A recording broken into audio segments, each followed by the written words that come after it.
Assalamualaikum warahmatullahi wabarakatuh. Selamat pagi yang terhormat dosen pembimbing satu saya, Dr. Insinyur Marsudi MT, yang terhormat dosen pembimbing dua saya, Yaitu Rambang STMT, dan yang terhormat dosen penguji satu saya, Insinyur Azza Nirmala MT, yang terhormat penguji dua saya, Fitriana Melasari SSI MT. Saya ucapkan terima kasih banyak atas bimbingan dan saran yang sangat membantu saya untuk menyelesaikan tugas akhir ini. Hari ini saya Hasbullah NIM D11011310033 akan mempresentasikan tugas akhir saya yang berjudul Potensi Air Tanah Bebas Daerah Aluvial Studi Kasus Desa Sungai Asam, Kecamatan Sungai Raya, Kabupaten Kuburaya di Kalimantan Barat. Latar belakang dari penelitian ini adalah air tanah merupakan sumber daya alam yang renewable, artinya dapat diperbaharui. Dalam daur hidrologi, dijelaskan bahwa pengisian kembali atau recharge air tanah berasal dari air yang berada di permukaan. Kebutuhan air akan sangat terus meningkat seiring dengan perkembangan kebutuhan manusia, sehingga perlu untuk mengetahui potensinya baik secara kuantitas dan kualitas. Semakin menurunnya persediaan air tanah di daerah penelitian saat ini, maka dilakukan penelitian tentang potensi air tanah. Hal ini bertujuan untuk mengetahui data mengenai potensi air tanah sangat penting dan untuk mengetahui kesediaan air yang dapat menyuplai kebutuhan masyarakat di daerah Desa Sungai Asam, Kecamatan Sungai Raya, Kabupaten Kuburaya. Tujuan dari penelitian ini sendiri adalah untuk mengetahui potensi air tanah bebas di daerah penelitian dan untuk mengetahui pola aliran air di daerah penelitian. Batasan masalah: tidak melakukan kajian hidrologi, tidak melakukan catchment area dalam menghitung debit. Manfaat untuk penelitian ini sendiri untuk penulis adalah menambah ilmu dan pengalaman pada bidang ilmu air tanah.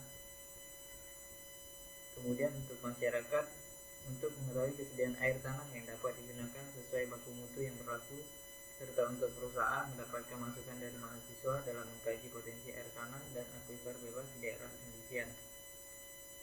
Berikut adalah peta kesampaian dari Pontianak menuju lokasi penelitian yang berada di Desa Sungai Asam. Dan ini adalah peta lokasi penempatan sumur bor, yang mana sumur bor sendiri memiliki 40 titik sumur bor. Dan berikut peta topografi dari daerah penelitian yaitu Desa Sungai Asam, serta peta geologi lembar Pontianak. Dan ini adalah peta geologi lokasi penelitian. QA itu sendiri merupakan adalah daerah aluvialnya atau endapan aluvial yang ada di daerah penelitian. Berikut adalah diagram alirnya. Pertama, melakukan penelitian mencari permasalahan atau studi kasus. Kemudian mendapatkan judul. Setelah mendapatkan judul, melakukan pengumpulan dan pengambilan data. Pengumpulan dan pengambilan data sendiri ada dua, yaitu data primer dan data sekunder. Di mana data primer mendapatkan data kualitas air tanah dan data tinggi air dan data tinggi muka air tanah, serta data sekunder mendapatkan data peta topografi.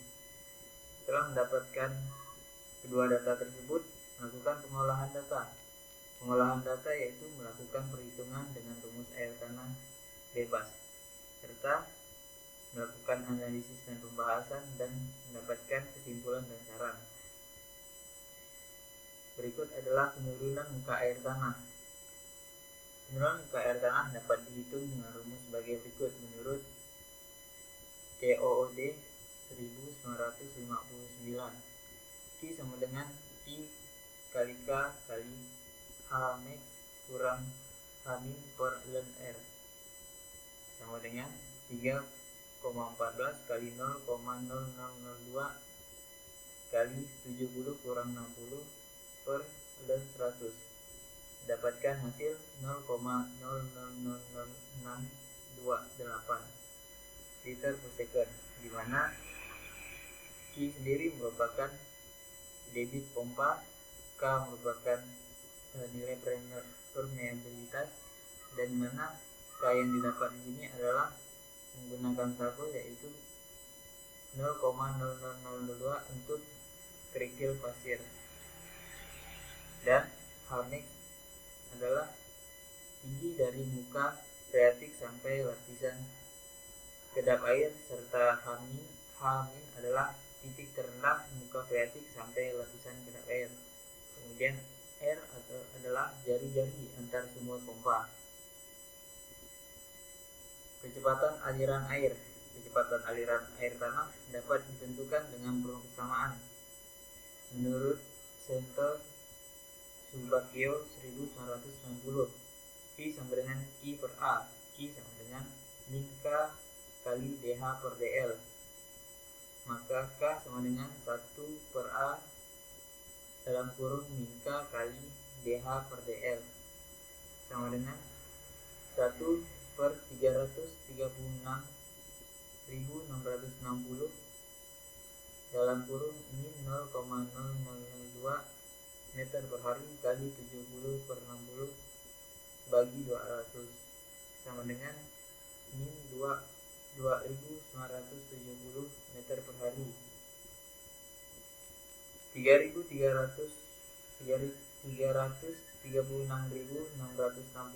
itu sendiri merupakan luas penampang yang mana sebelumnya dihitung yaitu menggunakan hektar mendapatkan 33 hektar dan dijadikan ke meter kubik menjadi meter persegi menjadi 336.660 meter persegi.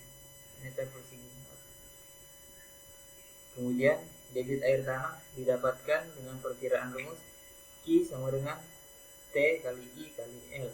Maka T atau transmisivitas sama dengan K kali B atau koefisien permeabilitas dikali tebal akuifer sama dengan 0,0002 kali 17 dan dapatkan hasil 0,034 meter kubik per hari. Jadi Q sama dengan T kali I kali L sama dengan 0,0034 meter persegi kali 0,002 yaitu landaian hidroliknya kali 200 meter adalah jarak antar sumurnya dan didapatkan hasil 0,034 liter per detik. Dari hasil penelitian dan perhitungan ini didapatkan debit sumur pada lokasi penelitian adalah potensi kecil menurut Kapman Energi dan SDM nomor 1451 /10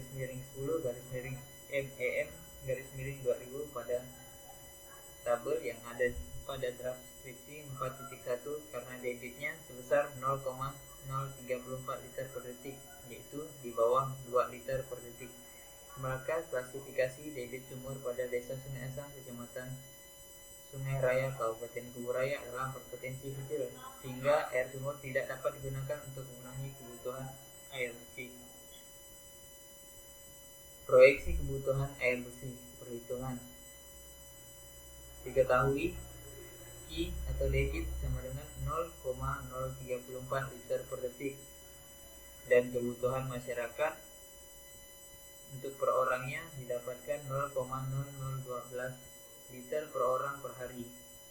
Jadi untuk mendapatkan jumlah orang yang terlayani menggunakan rumus debit air dibagi kebutuhan air per orang, yaitu 0,034 liter per detik bagi 0,0012 liter per orang per detik sama dengan 28 orang.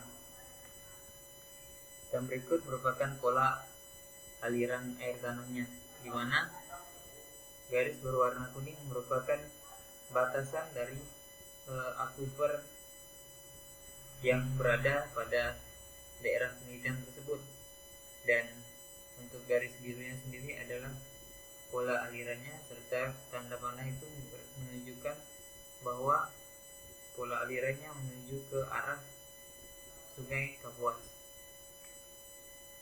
Untuk kesimpulan, berdasarkan penelitian yang telah dilakukan, potensi air tanah secara kuantitas di desa Sungai Asam adalah berpotensi kecil dengan debit 0,034 liter per detik, sedangkan secara kualitas air sumur di desa Sungai Asam untuk parameter TDS dan sulfat memenuhi standar baku mutu air kelas 1 menurut Peraturan Pemerintah Nomor 82 Tahun 2001. Sedangkan parameter TSS, pH, besi, dan BOD tidak memenuhi standar baku mutu air kelas 1 menurut Peraturan Pemerintah Nomor 82 Tahun 2001. Agar air baku dapat digunakan untuk air minum dan peruntukan lainnya, dapat dilakukan pengolahan untuk menurunkan kadar parameter yang tidak sesuai dengan standar baku mutu air kelas 1. Berdasarkan peta aliran tanah, bahwa aliran air tanah di daerah penelitian cenderung menuju ke arah air Sungai Kapuas dan hampir mengikuti kenampakan di peta topografi. Untuk saran dari penulis sendiri adalah perlu dilakukan penelitian parameter kualitas air secara lengkap guna mendapatkan hasil yang lebih akurat.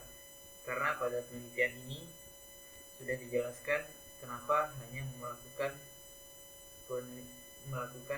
uji laboratorium hanya pada beberapa parameter saja. Dan kemudian agar air tanah di lokasi desa Sungai Asam dapat digunakan sebagai kebutuhan air bersih, harus dilakukan treatment terlebih dahulu untuk mengurangi kadar parameter yang tidak memenuhi standar baku mutu. Dan saran yang terakhir dari penulis adalah turunan parameter pada kadar besi dapat digunakan menggunakan erosi dan filtrasi dengan karbon aktif untuk menurunkan parameter BOD, merendam batu karang untuk meningkatkan pH, dan meningkatkan sedimentasi untuk menurunkan kadar TDS. Demikianlah presentasi saya hari ini. Mohon maaf bila ada salah kata yang tidak berkenan. Terima kasih atas waktunya. Wabillahi taufiq wal hidayah. Wassalamualaikum warahmatullahi wabarakatuh. Selamat pagi.